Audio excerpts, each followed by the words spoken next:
L'invité de la matinale sur NC Première.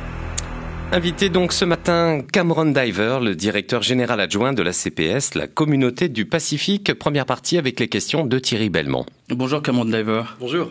La ministre de l'Outre-mer ouvrira jeudi prochain la conférence de la CPS. C'est un événement pour la Communauté du Pacifique ? Disons, la conférence de la CPS est toujours un événement et c'est encore plus cette année puisqu'on a la venue à la fois de la ministre des Outre-mer et puis de plusieurs chefs d'État et de gouvernement de nos îles membres du Pacifique. Donc c'est réellement quelque chose de particulier pour marquer cette conférence de la 70e année de cette organisation intergouvernementale. Qu'est-ce que vous attendez de la venue d'une ministre ici à Nouméa pour ouvrir cette conférence ? C'est important du point de vue de l'organisation puisque la France a été l'un des États membres fondateurs de la CPS en 1947 et héberge le siège ici à Nouméa en Nouvelle-Calédonie sur le sol français depuis 1949. Donc c'est quelque chose qui est fort sur le plan symbolique puisque c'est une représentation à un très bon niveau des institutions de la République. Et puis pour ce qui concerne le dialogue entre nos grands États membres métropolitains et les pays membres insulaires, c'est aussi important d'avoir une représentation de la part de la ministre des Outre-mer, puisque ça permettrait de continuer le dialogue qui s'est instauré et qui s'est nourri depuis la venue de François Hollande en tant que président de la République en 2014. Concrètement, vous souhaitez plus d'implication de la part de la France dans la communauté du Pacifique ? Disons que la France est impliquée déjà dans la vie de la communauté du Pacifique, mais nous souhaiterions encore plus nourrir cette relation et faire en sorte que les pays de la zone comprennent que la France est bien un pays du et dans le Pacifique. Comment nourrir cette relation, justement ? Nous sommes en train de négocier un accord que l'on souhaiterait pluriannuel entre la communauté du Pacifique et la France, de la même manière que nous en avions négocié avec la Nouvelle-Zélande et l'Australie, qui sont également des États membres fondateurs. Et sur ce plan-là, il est possible donc de choisir des domaines d'intervention particuliers sur lesquels les deux partenaires souhaiteraient mettre un accent spécifique. Et puis aussi, cela permettrait d'avoir des dialogues de haut niveau annuellement pour nourrir le dialogue stratégique, définir ensemble des orientations et s'assurer qu'il y a une relation en continu et pas, par exemple, seulement en filigrane lorsqu'il y a des grands événements marquants dans la vie de l'organisation. Le thème de cette conférence cette année, les partenariats innovants pour le développement durable, on l'imagine, un thème important pour la CPS. Tout à fait. Je pense que c'est quelque chose qui est vraiment nécessaire aujourd'hui pour toute organisation qui souhaite rester pertinente et qui souhaite aussi admettre qu'elle ne peut tout faire pour tout le monde tout le temps. Les partenariats sont absolument essentiels dans le monde du développement aujourd'hui, puisque les ressources se raréfient et chacun doit reconnaître là où se trouve sa valeur ajoutée et ses compétences. Et donc les partenariats permettent de fédérer d'autres compétences, d'autres valeurs ajoutées autour d'un socle que peut-être la CPS peut faire pour ses États membres. Et puis les autres partenaires viennent apporter leur expertise dans la région Pacifique au bénéfice du développement durable des populations et des pays membres. Des partenariats pour s'entraider. Donc, le développement durable, Cameron Diver, c'est quoi ? C'est vivre ensemble dans un monde plus équitable, en bonne santé, en respectant l'environnement. Il y a des questions qui se posent. Comment assurer demain un accès à l'alimentation, à l'eau potable, à la santé, à l'éducation pour tous ? Comment assurer la protection de la biodiversité et lutter contre le changement climatique ?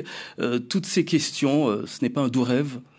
Je pense que c'est pas un doux rêve, je pense que c'est quelque chose qui a un objectif qui est effectivement extrêmement ambitieux lorsqu'on regarde à la fois la masse critique qui peut exister dans un certain nombre de petits États insulaires et leur vulnérabilité à un certain nombre de chocs extérieurs comme par exemple les effets en cours du changement climatique ou les événements météorologiques extrêmes.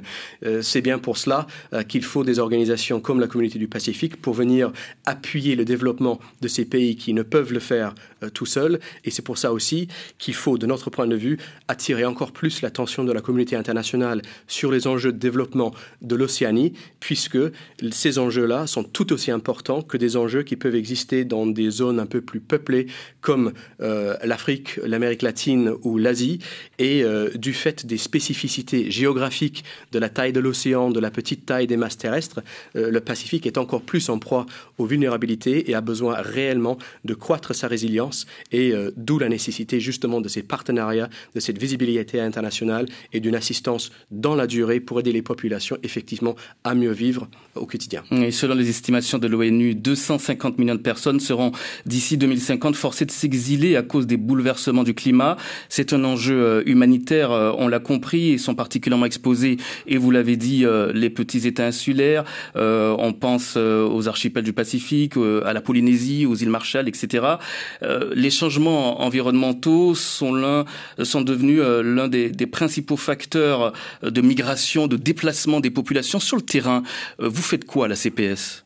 La CPS travaille pour essayer d'aider les pays membres et donc les populations et les communautés, soit à atténuer les effets en cours du changement climatique, soit à adapter leurs pratiques, leur vie, leur manière d'aborder le quotidien aux effets du changement climatique. Un exemple concret.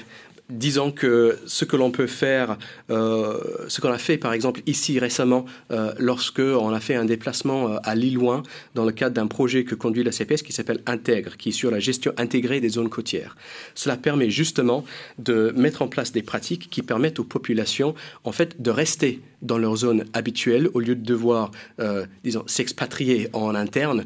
Et donc, ce qu'on fait, c'est on reboise des zones qui ont peut-être été touchées par une activité industrielle auparavant, et une fois que ces zones sont reboisées, sont touchées encore plus par les effets du changement climatique, qu'il s'agit de la sécheresse ou de la disparition de l'eau potable. Et ce qu'on peut faire, c'est par exemple planter des espèces locales pour reboiser, et en même temps, il y a des effets induits, si vous voulez, de ces essences locales qui permettent d'absorber le taux de nickel dans le sol de manière à ce qu'on rende l'eau qui avant n'était pas potable, potable à nouveau. Tout cela, c'est s'adapter à des changements environnementaux, et c'est le genre d'action très concrète que la CPS peut mener et ce qu'elle a fait déjà en Nouvelle-Calédonie et qui est en cours avec la tribu à Lillouin et dans d'autres zones pilotes autour de la Calédonie. Dans la région, est-ce qu'il y a encore moyen de sauver certaines îles qui sont menacées par la montée des eaux ?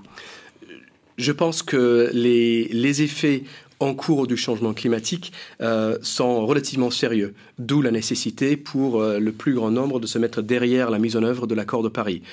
Quand on parle de sauver les îles, les échéances, en tout cas selon nos scientifiques, où on risquera de voir des îles disparaître complètement sous les flots, sont relativement lointaines. Il faut bien entendu les traiter, mais en amont, il y a des enjeux qui sont majeurs aussi, comme la sécurité alimentaire, comme la santé des populations liées aux maladies non transmissibles, et on pourrait se trouver dans une situation où, avant même que la montée des eaux ait un impact majeur sur des flux migratoires, on aurait des populations diminuées puisqu'il n'y a pas assez de sécurité alimentaire, où ces populations souffrent tant de maladies comme le diabète, etc., que la population diminue également. Donc il y a réellement un besoin d'avoir une approche globale de ces enjeux de développement et ne pas traiter qu'une partie, comme le changement climatique, comme si c'était la priorité unique, mais traiter l'ensemble, parce que c'est l'ensemble qui permettra aux populations de rester là où ils sont, dans leur habitat traditionnel, en vivant leur vie. Ce que vous êtes en train de nous dire, c'est qu'il y a des besoins beaucoup plus urgents actuellement. On continue à en parler dans un instant, Cameron Diver. Oui.